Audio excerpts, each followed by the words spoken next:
നമ്മുടെ കടലേ രാവിലെ ബ്രേക്ക്ഫാസ്റ്റിന് കടലയും ചെറുപയറും ഗ്രീൻ പീസ് എല്ലാം ദിവസവും ഉണ്ടാകും. പിന്നെ ഇടയ്ക്ക് എനിക്ക് സമയം കിട്ടുന്ന സമയത്ത് കിഴങ്ങറിയും വെക്കോട്ടെ, കാണല്ല ഞാൻ തന്നെയല്ലേ ചെയ്യേണ്ടത്. അപ്പോൾ ഈ 1.5 കിലോ കിഴങ്ങ് കഴുകി വൃത്തിയാക്കിയിട്ട് രണ്ടായിട്ട് കഷ്ണിച്ചിട്ടുണ്ട്. കാരണം എന്താണെന്ന് വെച്ചാൽ വലിയ ഉരുളൻകിഴങ്ങാണ് കിട്ടിയതേ.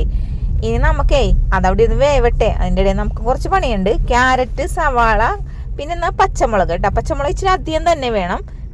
ഇനിത് ഉരുളി വെച്ചിട്ടുണ്ട്, വെളിച്ചെണ്ണ വെച്ചിട്ടുണ്ട്, കടുക് പൊട്ടിച്ച്, പിന്നെ കുറച്ച് ഉഴുന്ന് പരിപ്പാണ് ഇട്ട് കൊടുത്തേക്കണം.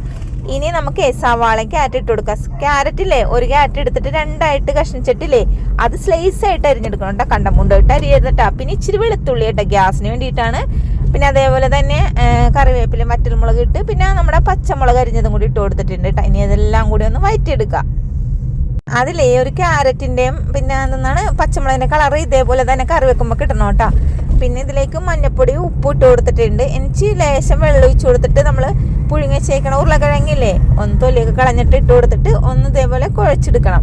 കുഴച്ചെടുക്കുമ്പോഴല്ലേ കുറച്ച് കഷ്ണങ്ങളും കിട്ടണം, ബാക്കി അങ്ങോട്ട് അലിഞ്ഞു പോയിക്കോട്ടെ. കാരണം ഇച്ചിരി കൊഴുപ്പ് കിട്ടണമല്ലോ കറിക്ക്.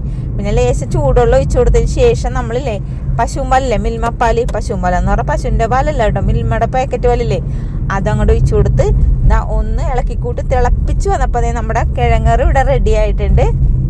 അപ്പോഴേക്കും ഒരാൾ കിഴങ്ങറി ഉണ്ടാന്ന് ചോദിച്ച് വന്നിട്ടാ. അപ്പതേ നമ്മൾ കിഴങ്ങറി എടുക്കാൻ വേണ്ടി ബാക്കിയുള്ളത് ബക്കറ്റിലേക്ക് ആക്കി ഫ്രണ്ടിലേക്ക് കൊണ്ടുവയ്ക്കേണ്ട. വീഡിയോ ഇഷ്ടപ്പെട്ടാലും ഉണ്ടാക്കാനും മറക്കരുത്, സപ്പോർട്ട് ചെയ്യാനും മറക്കരുത്. Thank you.